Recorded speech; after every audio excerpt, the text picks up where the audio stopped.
Welcome back to my new SET exam YouTube channel. SET एक्झामचा पहिला विभाग पहिला घटक आहे अध्यापन दृष्टिकोन पेपर 2साठी टीचिंग ॲप्टिट्यूड. हा विभाग शैक्षणिक दृष्टिकोनाशी संबंधित आहे. उमेदवारांच्या शैक्षणिक दृष्टिकोनाची चाचणी घेणे हा या पात्रता परीक्षेचे मुख्य उद्देश आहे. उमेदवाराचा शिक्षण विषयक दृष्टिकोन कसा आहे, तो अध्ययन अध्यापनास उपयुक्त आहे का, तो प्राध्यापक पदाकरता पात्र आहे का, प्रचलित शिक्षण पद्धतीची व शिक्षण क्षेत्रातील बदलाची त्याला कितपत माहिती आहे वगैरे या प्रश्नामधून तपासले जाते.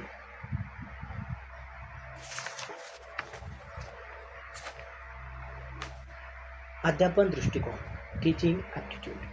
प्रश्न सोडविताना विद्यार्थ्यांनी या विभागात मुद्द्यांच्या स्वरूपात दिलेली माहिती वाचून घ्यावी. नंतर त्यावर आधारित प्रश्न सोडवावेत. काही विद्यार्थी माहिती वाचण्या अगोदरच प्रश्न सोडविण्यास सुरुवात करतात. विषयाची माहिती नसल्यामुळे त्यांची उत्तरे चुकू शकतात व विषय अवघड आहे असा त्यांचा ग्रह होण्याची शक्यता असते. या विभागात प्रश्न सोडवताना खालील 2 मुद्दे लक्षात घ्यावेत. सकारात्मक दृष्टिकोन. दिलेल्या पर्यायापैकी जो पर्याय सकारात्मक विचारसरणी दर्शविणारा असेल तोच अचूक असण्याची शक्यता अधिक असते. कधी एकापेक्षा अधिक पर्याय सकारात्मक असतात. अशा वेळी त्या दोन्हींची तुलना करून योग्य पर्याय निवडावा. आदर्श शिक्षकाची भूमिका.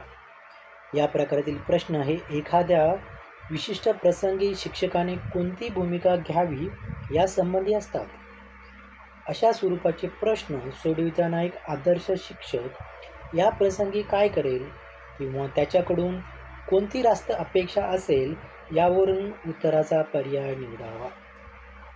उदाहरणार्थ, उत्तरपत्रिकांचे मूल्यांकन करताना तुमच्या ओळखीच्या मुलाची उत्तरपत्रिका तुमच्याकडे आली तर बघा, उत्तरपत्रिकांचे मूल्यांकन करताना तुमच्या ओळखीच्या मुलाची स्टुडंटची उत्तरपत्रिका तुमच्याकडे आली तर ऑप्शन बघा, 4 ऑप्शन. त्या विद्यार्थीची संपर्क साधून त्यालाही माहिती द्याल. 2. इतर उत्तरपत्रिकाप्रमाणे त्याच्या उत्तरपत्रिकेचे नियमानुसार मूल्यांकन कराल.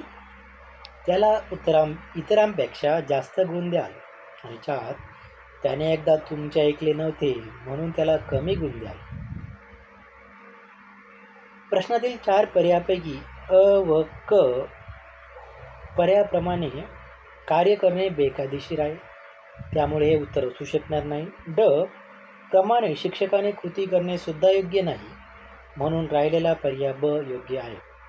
याप्रमाणे तर्कशक्तीने प्रश्न सोडवावेत. टीचिंग अध्यापन. अध्ययन व अध्यापन या परस्पर पूरक अशा क्रिया आहेत. सोप्या शब्दात अध्ययन म्हणजे शिक्षण व अध्यापन म्हणजे शिकवणे. पण अध्यापन ही संकल्पना व्यापक आहे. अध्यापन म्हणजे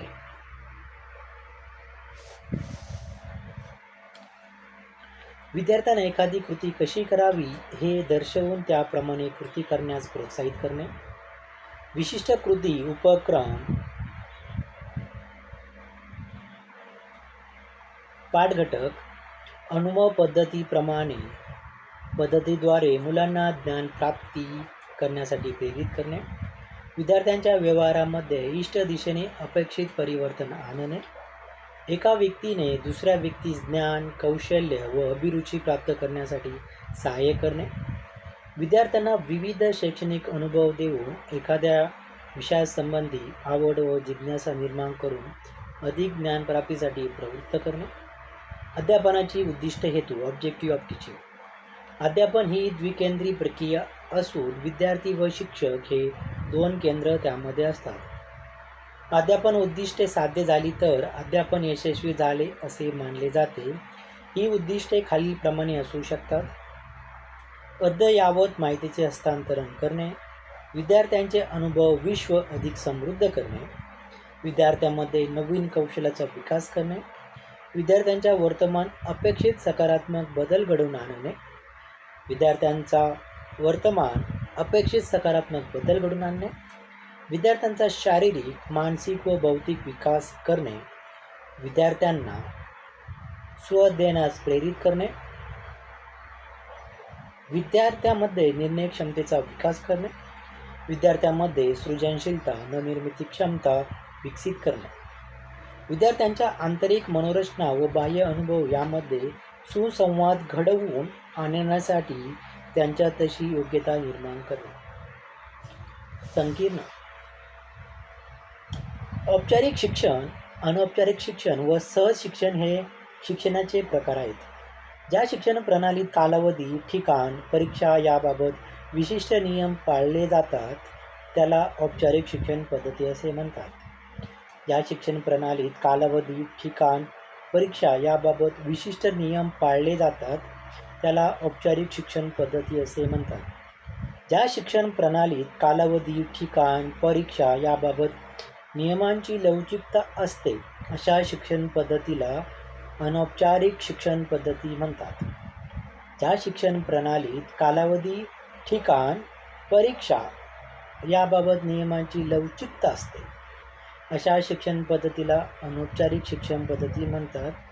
ज्या शिक्षण प्रणालीत कालावधी, ठिकाण, परीक्षाबाबत विशिष्ट नियम पाळले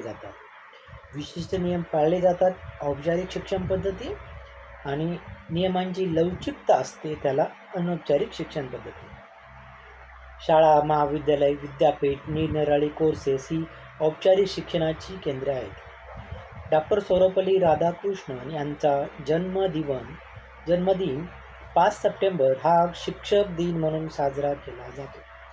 विभागीय भाषा, राष्ट्रभाषा व संपर्क भाषा या त्रिभाषा सूत्रातील भाषा आहेत. विभागीय भाषा, राष्ट्रभाषा व संपर्क भाषा या त्रिभाषा सूत्रातील भाषा आहेत. राज्याचे शैक्षणिक धोरण ठरवण्याचे कार्य शिक्षण मंत्री करतात. अध्ययन शिकणे व अध्यापन शिकविणे ही शिक्षणाची प्रमुख अंगे आहेत. प्राथमिक शिक्षण, माध्यमिक शिक्षण व उच्च शिक्षण या द्विध्रुवात्मक शिक्षण पद्धतीतील 3 पायऱ्या आहेत. प्राथमिक शिक्षण, माध्यमिक शिक्षण, उच्च शिक्षण या द्विध्रुवात्मक शिक्षण पद्धतीतील 3 पायऱ्या आहेत. द्विध्रुवात्मक शिक्षण पद्धतीमध्ये शिष्य शिकणारा हा पहिला ध्रुव व शिक्षक शिकवणारा हा दुसरा ध्रुव असतो.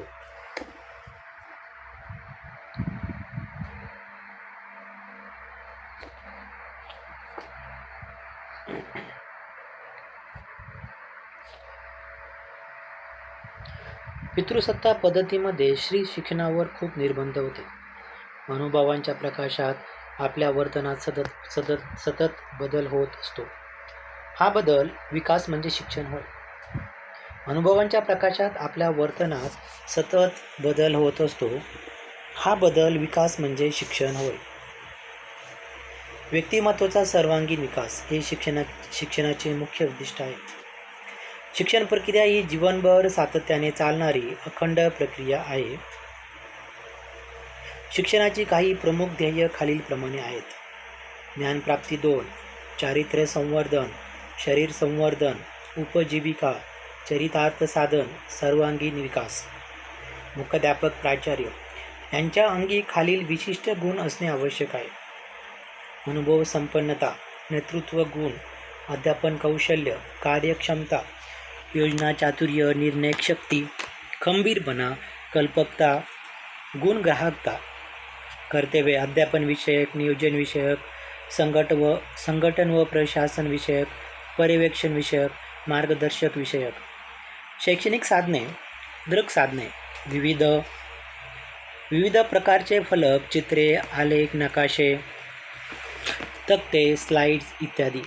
श्राव्य साधने, radio, tape recorder, cassettes, record player, intercom इत्यादी. दृक श्राव्य साधने, चित्रपट, दूरदर्शन, व्हिडिओ, कॅसेट इत्यादी. आदर्श वेळापत्रक, निकष. शाळेचा प्रकार, मुलींची शाळा, शहरी ग्रामीण भाग, विद्यार्थ्यांच्या समस्या इत्यादी बाबी विचारात घ्याव्यात. कालमर्यादा, शाळा सुरू होण्याची व सुटण्याची वेळ, प्रत्येक तासिकेचा कालावधी. प्राथमिक शाळा 30 मिनिटे, माध्यमिक शाळा 35 ते 40 मिनिटे, व उच्च माध्यमिक शाळा 40 ते 45 मिनिटे. विषय सापेक्षता, विषयाचा सोपेपणा, अवघडपणा, महत्त्व यावरून दर आठवड्यातील तासिकांची संख्या ठरवावी. वेळेचे योग्य विभाजन, वाचनालयासाठी, खेळाच्या तासासाठी, सुट्टीसाठी योग्य वेळ असावा. वेळेचे योग्य नियोजन, वेळेचे योग्य विभाजन, वाचनालयासाठी, खेळाच्या तासासाठी, सुट्टीसाठी योग्य वेळ असावा. इतर कामाचे योग्य वाटप, स्पष्टपणा, शिक्षकांची सोय इत्यादी. पाठ क्रमबद्धता, पाठ शिकवताना एक क्रमबद्धता पाळावी लागते. त्यामध्ये 5 पायऱ्या असतात. प्रस्तावना, पूर्वतयारी, नवीन ज्ञानाची सांगड पूर्वज्ञानाबरोबर घालणे. पाठात अभिरुची निर्माण करण्याचे कार्य प्रस्तावनेमुळे होते. हेतुकथन, पाठाचा उद्देश स्पष्ट करणे. ही पायरी प्रस्तावना व विषय प्रतिपादन यांना साधणारा दुवा आहे.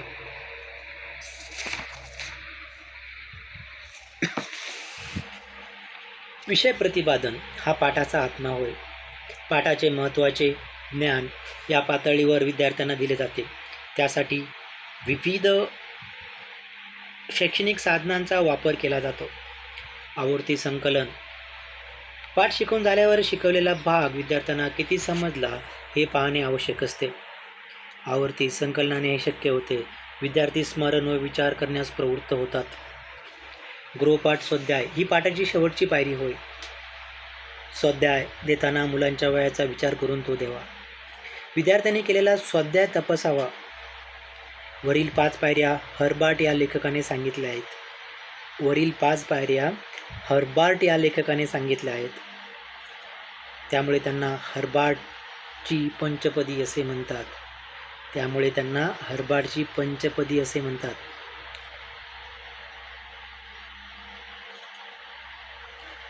आजच्यासाठी एवढंच. तुम्हाला जर व्हिडिओ आवडला असेल प्लीज लाईक करा, शेअर करा, सबस्क्राईब करा आणि दररोज कमीत कमी 10 पानं वाचन करा. कोणतेही वाचन करा, तुमच्या विषयाशी वाचन करा, काहीही करा, पण वाचन करा. वाचाल तर वाचाल.